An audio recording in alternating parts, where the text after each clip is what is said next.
আসসালামু আলাইকুম প্রিয় কুয়েত প্রবাসী ভাই বোন সকলকে স্বাগত জানাই এই ভিডিওতে। যারা দেখবেন এই ভিডিওটি কুয়েতের বিভিন্ন স্থান থেকে এবং কুয়েতের এই ব্যাপারটি বহির্বিশ্ব থেকেও আপনি জেনে রাখলে বাস্তবতা বুঝতে পারবেন এবং বাংলাদেশ থেকে যারা দেখছেন ভবিষ্যতে সিদ্ধান্ত নেওয়ার ক্ষেত্রে আপনার জন্য অনেক সুবিধা হবে।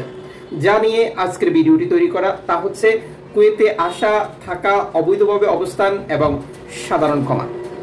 একজন বাংলাদেশি যিনি মাত্র 6 মাস হয়েছে কুয়েতে প্রবেশ করেছেন, এখনই তিনি চাচ্ছেন সাধারণ ক্ষমা, যেটা আমাকে অনেক বেশি অবাক করেছে। কেন তিনি সাধারণ ক্ষমা চেয়েছেন, কবে দেবে জানতে চেয়েছেন, তা জানাবো। একই সাথে বর্তমান কুয়েতের বাস্তবতা তুলে ধরবো, যা জানার পর আমাদের বহু বাংলাদেশি উপকৃত হবেন যদি তারা মনে করেন এটা তাদের জন্য প্রয়োজন। যদিও আমরা জানি যে সামাজিক যোগাযোগ মাধ্যমে এ সকল তথ্য ইনফরমেশনকে অনেকে পাত্তাই দেন না, অনেকে বিশাল দালালরা যা বলে তাই শোনেন। ঠিক যেমনটি এক ভাই কিছুদিন আগে যুক্ত হয়ে বলছিলেন যে আমার দালাল বলেছে যে আমি বাইরে কাজ করেই যেই 8 লক্ষ টাকা খরচ করছি সেটি উঠিয়ে ফেলতে পারবো, আর আপনি বলছেন যে বাইরে কাজ করাই যায় না। তাহলে আপনার কথা বিশ্বাস করব না তার কথা বিশ্বাস করব, যদিও সেই দালালটা তার নিকট আত্মীয়। এ হচ্ছে বর্তমান কুয়েতের বাস্তবতা। প্রতিদিনই আমাদের রেকর্ড সংখ্যক প্রবাসী নতুন বিষয় নিয়ে কুয়েতে প্রবেশ করছে, আর এই সকল প্রবাসীর মাঝে 99% প্রবাসীর কাছে সঠিক তথ্য ইনফরমেশন নেই বর্তমান কুয়েতের। আপনি আমাদের চ্যানেল এবং আমাদের পেজ ভিজিট করলে দেখবেন লক্ষ লক্ষ কমেন্ট, মতামত রয়েছে, যেটা কুয়েতের বর্তমান বাস্তবতা নিয়ে। প্রতিদিন রেকর্ড সংখ্যক প্রবাসীকে আকাম আইন, শ্রম আইন লঙ্ঘনের অভিযোগে আটক করা এবং বহিষ্কারের প্রথম থেকেই যখন আমরা শুরু করেছিলাম, যেটা দিয়ে শুরু করেছি সাধারণ ক্ষমা। এক ভাই 6 মাস হয়েছে কুয়েতে প্রবেশ করেছেন, এখন পর্যন্ত তিনি কাজ পাননি। দুঃখজনক বিষয়, কুয়েতি বা থার্ড পার্টি একজনের মাধ্যমে তিনি চুক্তি করে এসেছিলেন, আকামা লাগিয়ে আবার সেই আকামা কেটেও দিয়েছেন।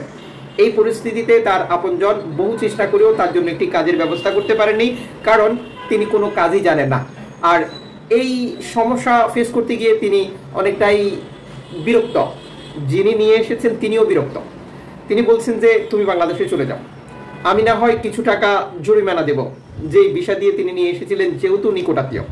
এই হচ্ছে বর্তমান কুয়েতের বাস্তবতা। এখন কুয়েত সাধারণ ক্ষমা কবে দেবে? সাধারণ ক্ষমা বাংলাদেশ দূতাবাস কেন কুয়েতকে দিতে বলছে না? অনেকটা অভিযোগের সুরে তিনি বলছিলেন, যার মূল কারণ হচ্ছে যে এই বাড়িটি খাওয়ার টাকা পর্যন্ত ম্যানেজ করতে পারছে না। বাড়ি থেকে আর কত আনা যায়? যেখানে প্রায় 9 লক্ষ টাকা খরচ হয়ে গেছে তার কুয়েতে আসতে, এখন আবার 6 মাস ধরে বসে বসে খাওয়া, আত্মীয় স্বজন সবাই কিছু কিছু দিয়েছিল এবং দেশ থেকেও টাকা দিচ্ছে, কেউ একটি কাজের ব্যবস্থা করে দিতে পারছেন না, যার কারণ হচ্ছে তিনি কোনো কাজ জানেন না। আবার দ্বিতীয় অপশন হচ্ছে বর্তমান কুয়েতের বাস্তবতা, বাইরে কাজ করার সংকট, অবৈধ প্রবাসীদেরকে রাখতে ইচ্ছুক নয় বিভিন্ন লোকজন। এই জটিলতায় তার সাধারণ ক্ষমার প্রয়োজন হয়েছে। তাহলে এই ভাইটি যে সমস্যাগুলো মোকাবেলা করছে, এই সমস্যা কি শুধু তিনি একজনই? না, আরো বহু বাংলাদেশি সেম সমস্যা ফেস করছে। অনেকের হয়তো লোকজনের মাধ্যমে মাঝরাতে যা করে সাগর পাড়ে বিলে কোনোভাবে একটি কাজের ব্যবস্থা করেছেন, অনেকে আবার ডেইলি হাজিরাতে একদিন কাজ করছেন, 6 দিন কাজ যাচ্ছেন না, পরিস্থিতি অনুযায়ী সিদ্ধান্ত নিচ্ছেন। অনেকেই কোনো স্থানে অবস্থান করছে যারা ছোটখাটো ফ্যাক্টরিগুলিতে নামমাত্র টাকা চাকরি করছেন, পরিস্থিতি ভালো হলে আরো ভালো কিছু হবে, এই ইত্যাদি ইত্যাদি। তবে বর্তমান কুয়েতের বাস্তবতায় আমাদের একজন প্রবাসীকেও স্ব স্থান থেকে কাজের ব্যবস্থা না করতে পারলে কুয়েতে আসা উচিত নয়, এবং কোম্পানি স্পন্সর কফিলের কাজ ছাড়া বাইরের কাজেও আসা উচিত নয়, যেটা 20 নম্বর আর্টিকেলের ক্ষেত্রে, এবং শোন আহালি, যেটা অনেকেই স্বর্ণ মনে করে। এখন বিষয় হচ্ছে যে প্রথম অপরাধ হচ্ছে আমার কোনো কাজ না জানা, দ্বিতীয় অপরাধ হচ্ছে যে কুয়েতে এসে সেটি ম্যানেজ করতে না পারা।